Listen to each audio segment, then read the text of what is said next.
Good morning, ladies and gentlemen, distinguished guests, and my dearest fraternity.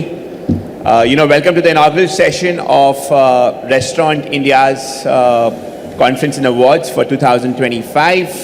The topic for the panel today is, State of Affairs for Restaurants and Food Service, the 2025 Outlook.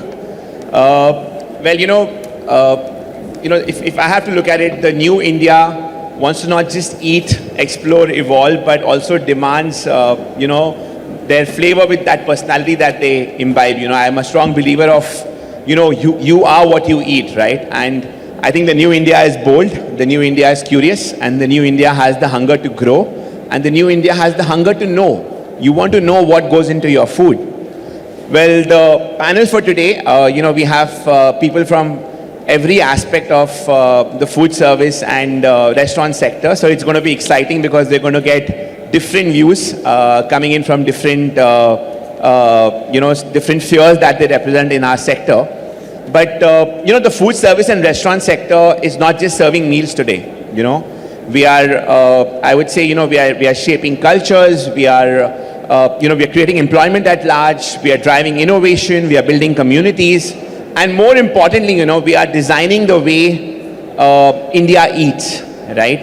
So, it's all about not just 2025, but in this point of time, we are in a very, I would say, very interesting phase where, taste habits are changing, talent is changing, tech has become more transparent, supply chain mechanism is changing. So in this ever-changing period that we are in, it's not just about adapting to that change, but it's about rewriting rules. And I think we have a great panel here that's going to tell us as to how they are rewriting rules and shaping up, the F&B sector moving forward in India.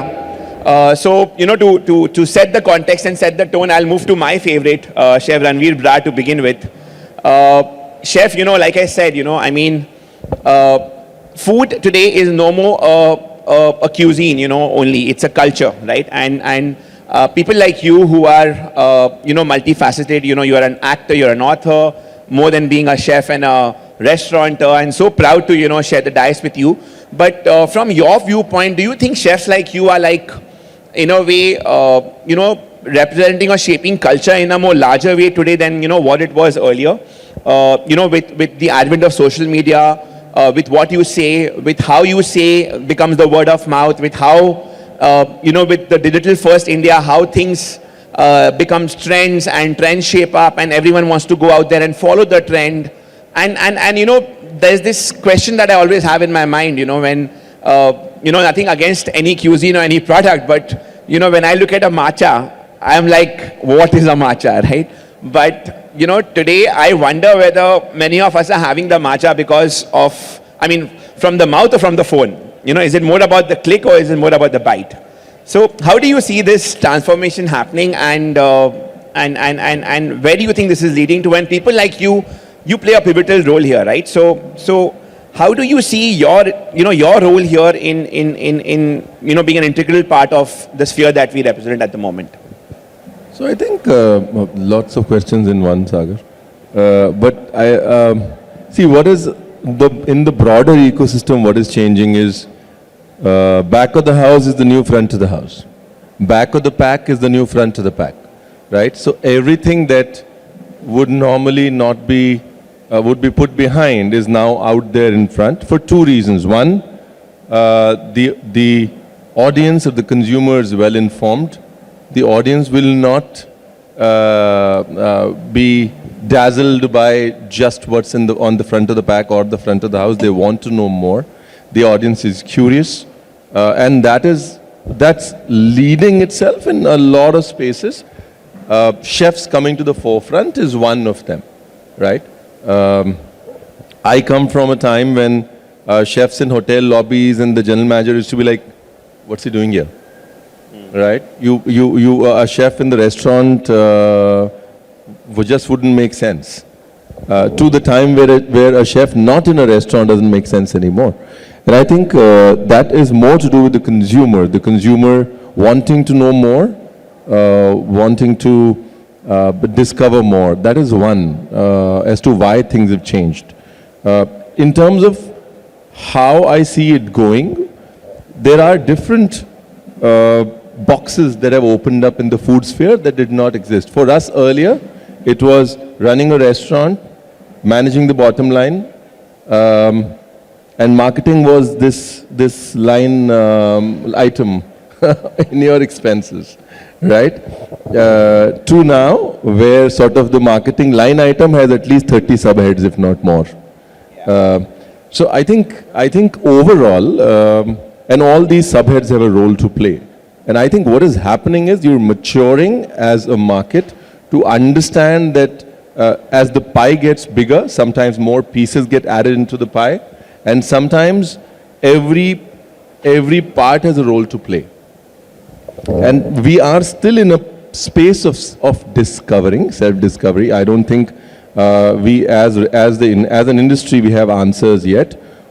But if you look at how restaurants would respond to an online review 10 years ago versus how they respond to an online review now, how they would respond to tech infusion 15 years ago versus how they respond to a tech infusion now, how they respond to their social media team 5 years ago versus how they respond to now. I think as an industry, we are maturing to understand that all these pieces are key and they have a role to play. And celebrating the chef is one part of the pie, which is again an integral part, because the audience, I don't know if it is the underdog phenomenon, but the audience wants to see and hear the story of who's behind the line. Storytelling, yeah. I mean, I'll come to storytelling again, but that's an integral part of restaurateurs moving forward. But Chef Niyati, I'll come to you. A good food is like a warm hug, right? And you've built your cuisine with a lot of emotion, with a lot of intuition, I would say, right? Now, in this world of trends changing and ever evolving, how do you, being a young chef, maintain your signature style? What's your mantra there? So as much as I believe that, I think as restaurants are evolving beings, and so are the chefs and the people who work in it and who work for it. But I think every single establishment that has run the course of time has actually had a very true blue identity, which it has held on with a lot of consistency. I don't think, I think if I had to describe my cuisine, it would always be that storytelling comes first, then there's a lot of emotion, as you said, but I don't think I ever need to abandon that. I think I can make it work with the trends and evolve it more, and there would always be things that would hit people's heartstrings. There would always be things that would make them feel nostalgic. Being in such a diverse country, I feel like every single day I just need to know my own people more, to really know what kind of phenomena or concepts I could create that would just suddenly make them go, oh my God, I used to do this, I used to know this, and it would just trigger a certain memory. So it's a learning curve for me as well, and that's honestly how we're taking it in each of our establishments right now, especially with the concepts. I'll give you a simple example. I'm from Dadar Catering, and we used to have a little cafe called Light of Bharat. Everyone used to go there for a smoke, for some Chinese food. It was honestly like a Daru Chakna bar. I feel the concept of a Daru Chakna bar is so underrated, and I thought something more could have been done with it. And that's why we did Bombay Dark. It was a very big risk to call a place not a cocktail bar but a Daru Chakna bar. We've had very heated discussions over it. But I think sometimes you have to go with that very deluded conviction that, ye chalega, ya fir ye chalna padega, ya fir hum chalaenge. And that's probably what we did, and people actually love it. They feel very proud of being truly Indian, because we feel truly proud of that concept too. So, you've touched upon a point which is close to my heart, which is authenticity, right? And you've been authentic in your own way. Aditya, I'll move to you next. Mask has changed the way, dining out or fine dining has been viewed, right? And What do you see the new trend coming into 2025? Is it going to be more experiential, more leaner? How do you feel that you have been authentic in your own way? Now, when I say authentic, I don't mean serving authentic cuisine, but you have been what you are and adapted to that trend. How do you see this trend changing? And how do you see yourself and Aditi change over the 5 years? And where do you see the next 5 years will head to for, you guys as a power couple in this industry? I mean, great job done with Mask. Thank you. Thank you. So, just to touch on what Niyati said, I think being authentic and having conviction in yourself is firstly the biggest strength that anyone in this industry requires. When you started out, you believed in what you were doing and you thought, and it was authentic. You were picking up something that was popular to India and you were taking it all over the nation. That is something that we've always done, even with Mask. And yes, although it is modern Indian, but at the end of the day, it's Indian food through our lens, how we want to see it. Recipes that affected us and recipes that we have discovered along the way over the last decade, or things that maybe were passed down, and we've evolved and modified that to what we want to perceive it as. When we opened, obviously no one thought what we were doing was sane. We opened something and everyone thought we were insane. But at the end of the day, we just believed in what we were doing, and that's what it is, and that's how we've evolved, and that's how we're continuing to evolve. And even in terms of what we want to do, people are looking at experiences. Yes, sometimes in a leaner format, which is why I opened Paradox, because it is a very fun, lean kind of a way, because it's still Mask, but it's Mask with no rules. It's the alter ego of Mask. But as we go forward, I do see people leaning more into the experiences, but at the same time, there's still a lot of instant gratification coming in that people want. It could be a clear example of how you don't stay for more than 5 seconds on a reel when you're scrolling through, or you just want a quick bite, but at the same time, you want to still feel that. We see ourselves targeting that market a lot more in the premium QSR space, and that's what we want to see ourselves doing in the next 5 years. So we've touched on absolute luxury and the pinnacle of fine dine, and now we're going to take that same ethos down across everything that we want to do. Interesting, very, very interesting. When we think of our sector, we think of, obviously food, but travel just makes the food experience even more grander, I would say. And my good friend here, Varun, who's also a partner, we are partners with them in airports. We run many of our Wow Momo kiosks there with them. Varun, your company has travel food services in it, like together, right? And that's the way I view someone like a TFS, where airports today are no more, it's become like a lifestyle zone, right? Like a lifestyle destination. I would say airport is the new mall in today's day and age. I know so many of travelers who plan their shopping before catching a flight. How will they spend time in the airport before getting onto a flight?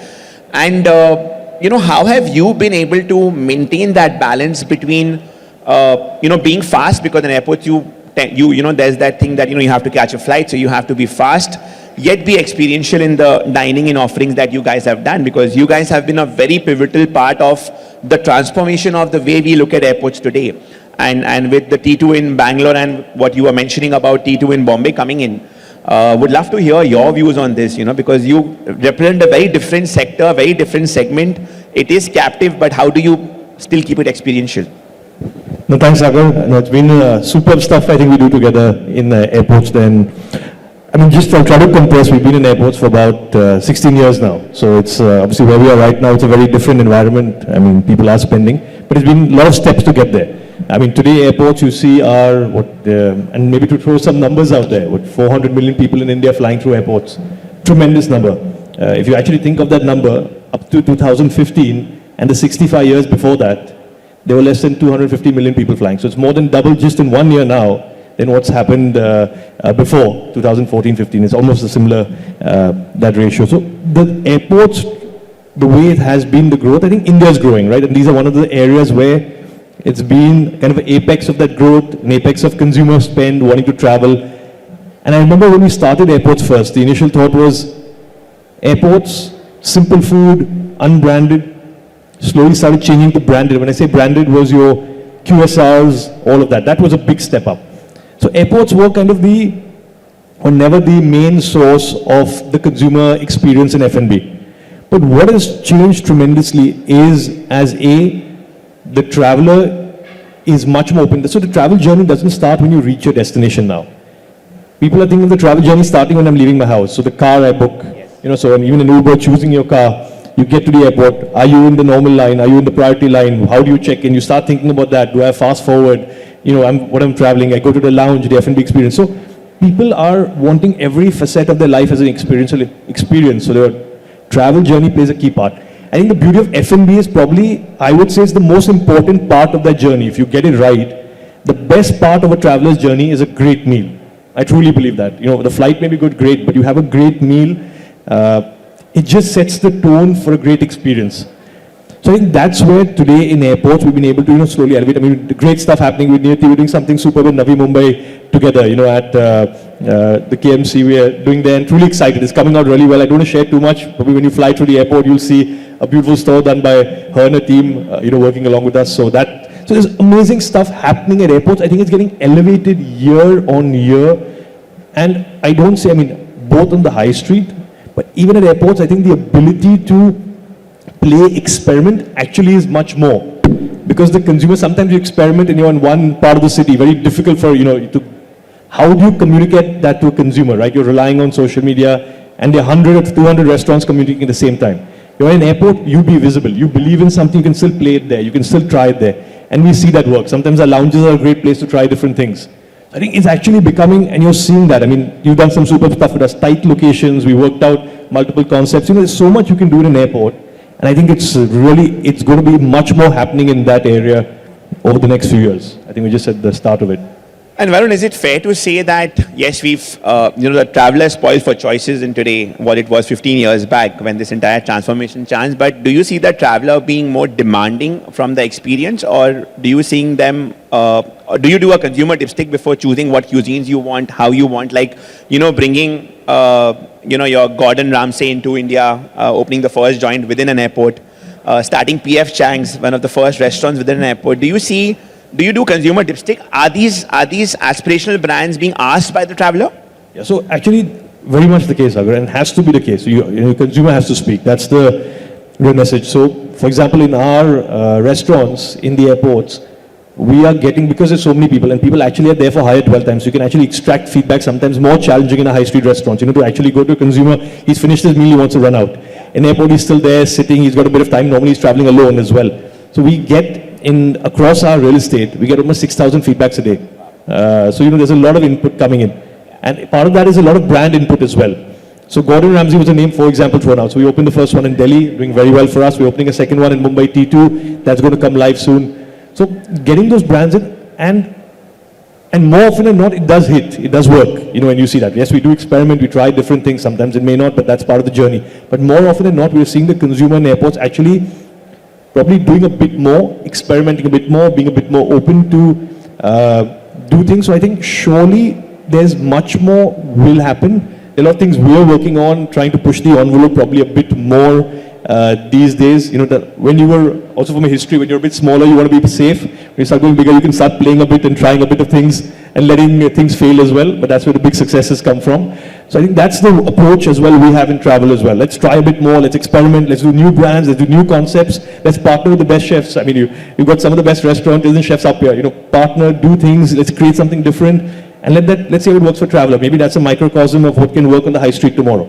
So those type of things, very interesting space, no doubt, in travel. Interesting. And you touched upon something again which is very close to my heart, which is collaboration. Our industry, I believe, has begun to thrive on collaboration.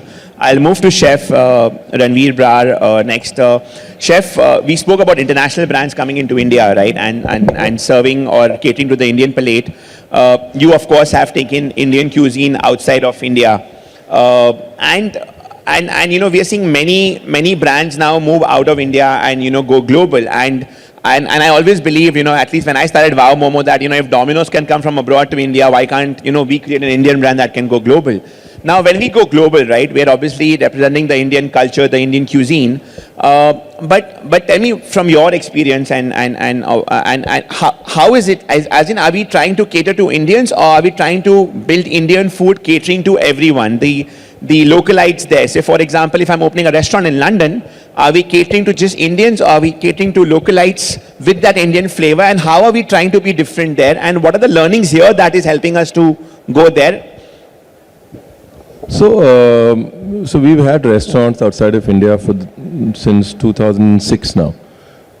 What has changed in the last 7-8 years is you were always making restaurants assuming that 60% of your crowd would be Indians because they understand the food, but they used to come, dine and go, right? The difference in the last 7-8 years is this pride of being Indian. Every Indian customer is now an ambassador. They go back and they get 3 non-Indian guests the next time they go saying, hey, you know what, let me show you my country, my food. There is this pride of being unabashedly Indian, which is very clearly visible outside of India. That's what has changed in the last 20 years per se, in the last 10 years specifically, you know, this, and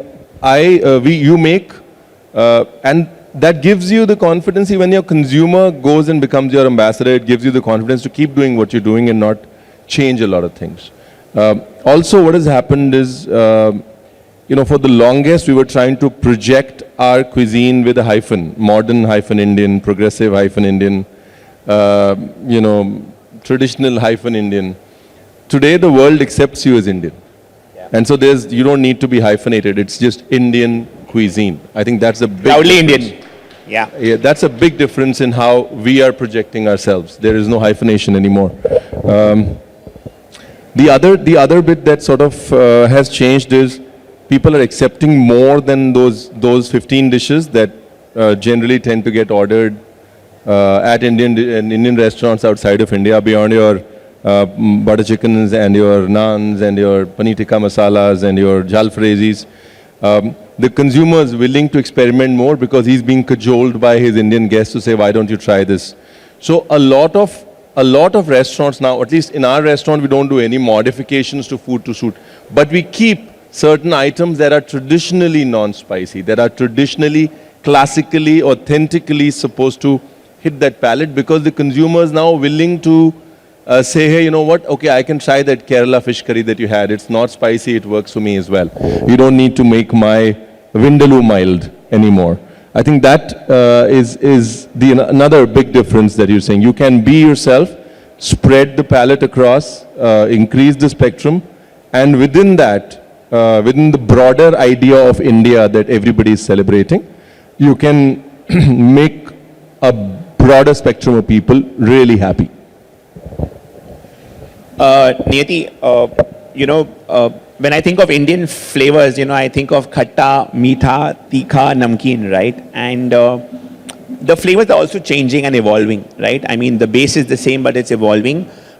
From your perspective or from your lens, you know, what are the unconventional ingredients, flavors that you feel will shape up in the next 5 years, or ideas or techniques, you know, of cooking, of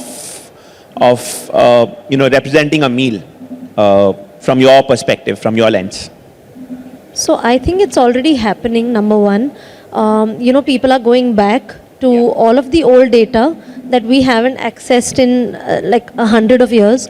And what I realized is there's a large gap that went missing somewhere after the invasion and after the colonization and what happened to us. But I think chefs are really putting in effort right now to go back, to ask people to get that data, to scavenge that data from somewhere. Because without it, I think the future is kind of incomplete, and I already see that people mix French cooking techniques with old cooking techniques as well.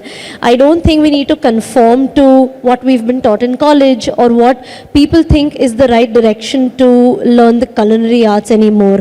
I think the boundaries have really reshaped themselves. In fact, there are no boundaries anymore. People feel open, and that has happened due to collaborations as well, because people always want to see what the other one has up the sleeve, you know, and they learn from each other rather than just have unhealthy competitions anymore. And, you know, in the future, I think, I keep reading, I think Lucknow right now got the culinary city tag and everything. And I think that was long due. Like, they should have gotten it like 20 years ago. People always knew how great they were. We were always reading about it. I keep going to Shillong and I know that the pineapples in Meghalaya are GI tagged. They're one of the best. But having said that, I think all of us, with the kind of publicity that these ingredients are now getting, the kind of recognition they're getting, I think we've just started working better with them, and I think now people are more interested in what would be the new combinations that chefs and creators would actually come up with rather than only the techniques. No, very well answered. I think when you were answering, I was thinking about soul of the food, right? You know, when you, especially when you hit upon the Lucknow angle, right? I mean, Aditya, if I have to come to you, I mean, Aditi and you, and I have met Aditi before in the past in many of the events. I just met you on the first time the other day when I, met you at the photo shoot. But the way you were, explaining us about the coffee, about how it's brewed, about how it's served, just made me feel so much that, there's so much of soul that is there in what we serve, right? And, doing a one-off mask helps you to maintain that soul, keep that balance. But now with Bakehouse, when you're looking at expanding, right? Is there a conflict in the mind that how do you maintain that soulness of your cuisine with scalability? Because at times, there is some seepage or some loss of emotions as you scale, right? And you standing for the best to being more consistent is what comes from scale. That's what I've learned. How do you look at that? Because you were very. I remember you talking very passionately about scaling Bakehouse. So how do you feel you're going to balance that? It's a very good question, because actually it's very aptly put that when you're looking at just scale, you do land up sacrificing a few things along the way. That may be one of the reasons also why we haven't scaled with the speed that we were intending on doing. Because for us, being authentic and keeping those core values of artisanal, and you feel our emotions through our food. Whether it's at mask, whether it's wherever it is, you feel the emotions through the food. And I think that is a challenge that I know at the back of my head is something there will be a turning point, there will be a cross point at one point when I'll be like, you have to let go of it. I don't think that either of us are prepared to let go of the soul in our food and to let go of that edge. So we do have to find a balance, and I do believe we can. It's not impossible. It's if you feel and if you stick true to yourself, you can. It's not necessary that you have to sacrifice one to just achieve the other. It is possible. And that's what I like about restaurant. There's so much soul in what we feel about what we serve. I mean, the way he answered it. At the end of the day, you have to realize that what all of us do, we do because we love food. Even you do it. And I think at the end of the day, as a restaurateur, as a chef, as a person in the FMCG space, you have to love what you're doing and love what the customer is going to feel. So you have love to feeding people. I mean, in our industry, if you don't love feeding people, you can't grow. I mean, just love feeding people. I mean, I personally am a big believer of sampling. When I started Wow Momo, I didn't have money to print leaflets. But I would cut one Momo into two parts, take a tray and serve the consumer, because once you taste, you know what it is. And that's where the zing in this industry comes from. Quickly, I'll do two quick fire rounds quickly with all of you before we end this session. We are running a little late. But Niyati, I'll start from you and come to Aditya. The next big bite, if you have to tell me for 2030, what would that be and why? The next big bite. I'm not good at this. Chef, maybe you start and Niyati thinks. Yeah, let me think. No, I think the next big bite is smaller, micro cuisine driven, absolutely non-formal, fresh, casual dining. I think that's basically what's going to stay, with the irrationalizing real estate costs, making it almost impossible to run bigger restaurants, and the need to turn them over. I think the answer is in our micro cuisines, our cuisines that sustain fresh, quick, fast food and the ability to churn them. I think that's the business model that will stay. That's the next big bite. Interesting. Very well put it. Varun, how about you? So I think one thing already showing its head, but I think more and more will play out, is while everything's going to standardization, that play is no doubt going to be there because it shows quality, consistency. But I think how do you build customization into that? Because the consumer is demanding that at everything. That's in every feedback we get, we see that. So I think the big thing will be getting standardization, no doubt.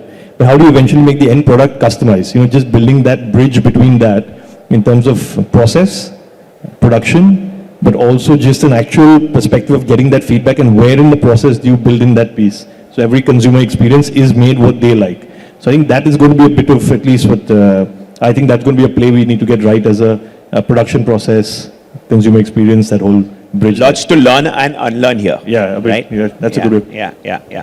Aditya, how about you? The next big thing?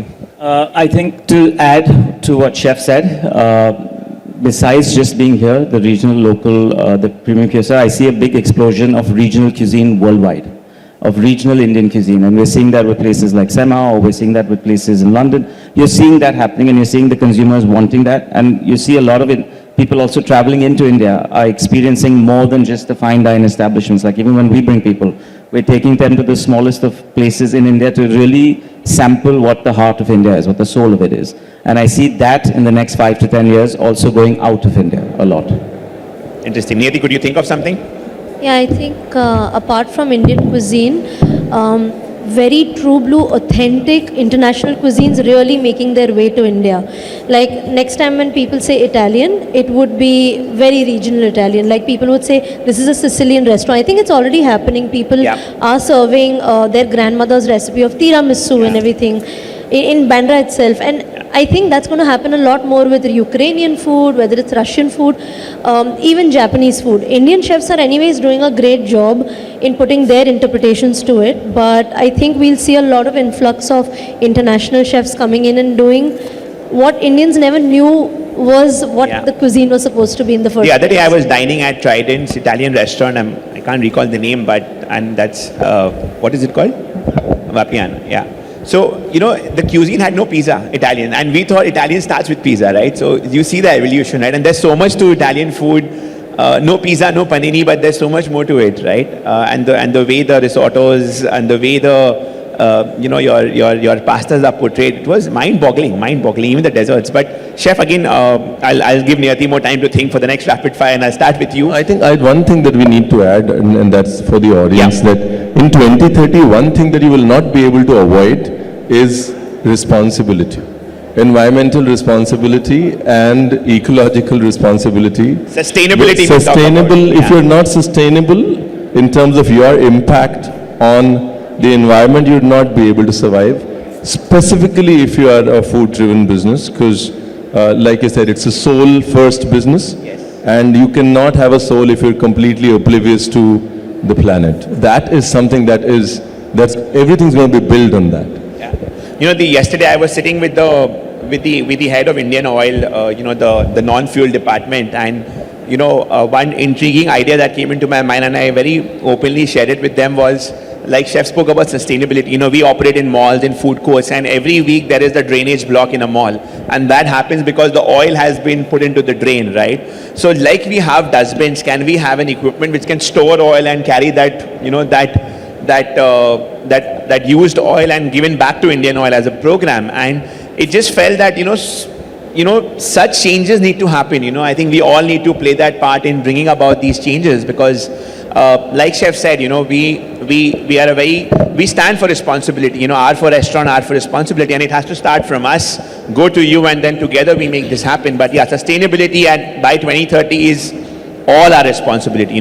Together we have to be at it.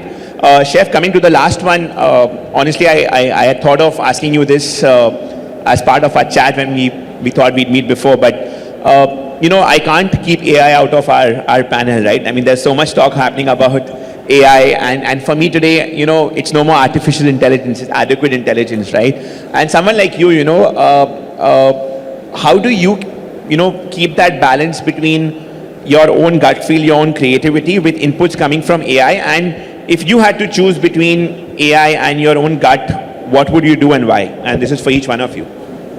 So I think AI is the inevitability, right? We are, everything that you saw in your matrices and your Terminators and all that, just go and see them again and you'll be surprised as to how much of it is coming true. I think it's inevitable, one. Two, the other inevitability is manpower. Whether you like it or not, you will not have enough manpower to run the kind of businesses that you want to run. So in a lot of ways, AI and lack of available manpower will complement each other. As entrepreneurs, as restaurateurs, we need to understand how do we use AI, because we will not have manpower available to us like the way we had it yesterday, today, tomorrow. You're looking at restaurants running with 1/4 the man. By 2030, 1/5 the manpower. Just because of availability of manpower. Hotel schools are finding it difficult to fill students, right? It's not the first choice of profession anymore. There's only so much Ranveer's Bakbak can draw. Having said that, I think first thing we need to understand is start making friends with AI, because 5 years down the line, you will not have a choice anymore. One. Two, no AI can, there's intelligence and then there's wisdom, right? Wisdom is a function of human intellect, insights and sensitivities.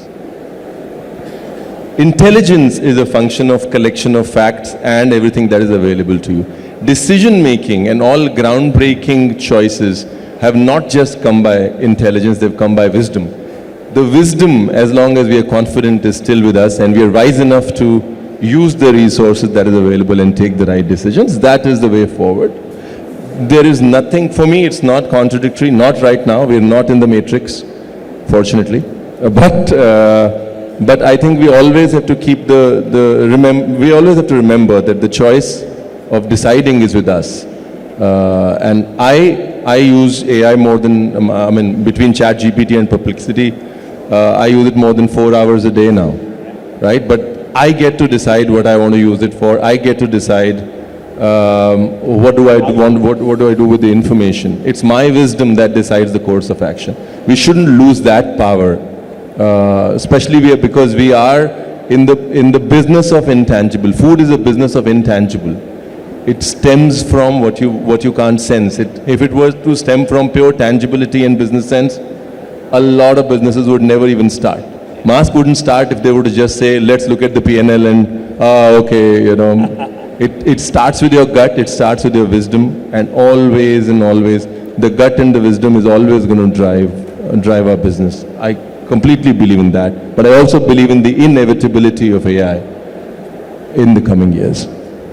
Varun, what's your take on AI versus gut and... No, Chef said it very well. I think we're far away from any sort of a tech apocalypse, in terms of AI. But businesses, looking at it from a business point of view, bit on the ground is, there are two businesses for, if you look at AI. One is a business that complements AI. One is a business that will be terminated by AI, in a sense. I think we, Touchwood, are in a business that probably fits clearly in the first, where it will complement our business. That's the way. I say that today, maybe we'll have 4 AI computers up here tomorrow at a conference, that's where we don't want to end up. But the reality is that there are ways surely we can leverage it. Now, what is the use case? What's the best way?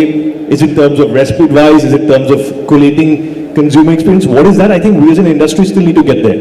Because I think the thing is, ultimately, all of us up here are passionate people. We like to get our hands in. We believe what we create, because there's something I think in our industry that a computer never can do, right? That connect, that understanding, that consumer experience. I think it's a very difficult thing to get an AI involved. So maybe it can complement us, it can help us with decision making, it can help, like Chef said, maybe add that little bit of P&L analysis into the business a bit to help us.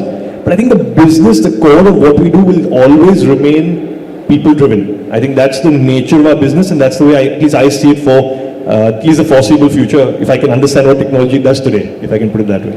No, very well put. I think completely agree with you. In our industry, it completely complements.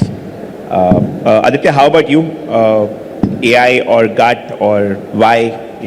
So I do think that there will be a certain amount of AI that will complement our business, whether it's automation, whether even tomorrow you go into line production and you have AI driven, you see it in China, you see it all over the world. You see restaurants in the East that actually have waiters serving. But again, to touch on what Chef said, there's a difference between, and it's not only for our industry, it's industries across the world. AI will take over objective-based industries, not the subjective-based. There's an objective that 2 + 2 is 4, okay, fine. It could be a simple accounting procedure, it could be a simple legal agreement. AI might take over that. But when it comes to subjective, when it comes to wisdom, when it comes to that human touch, AI will not take over that. And the day it does, yes, you have the accomplishment. That's it. I used to work with the chef Richard Neat, now an old man. He used to say this. He used to say, computer works in zeros and one, and art, my dear friend, happens between the 0 and the 1. And that's something that's always stuck with me, that what we do is between that 0 and 1. And that's what makes it beautiful and human. True. Niyati, how about you? So I truly believe that by 2030, I think AI will be great for beginners. It's being a chef, I've always found out that, my shorthand is business. Financials are not my best suit. I'm not a numbers person at all. But I'm sure there are many like me who maybe, they're great at one certain thing, but they want to start something of their own, and they're not finding the right partner. AI might just help them to do so. And not just in calculations, but even setting standards, softwares in the long run. And I think people will be starting to use AI really soon, not even 5 years, in the next 1 or 2 years, to actually base most of their systems, to have more consistent supplies, more consistent demand, and as I said, softwares before. Plus, I also think I use AI every single day. I've taught my entire kitchen to scale our recipes, to calculate our recipes for us.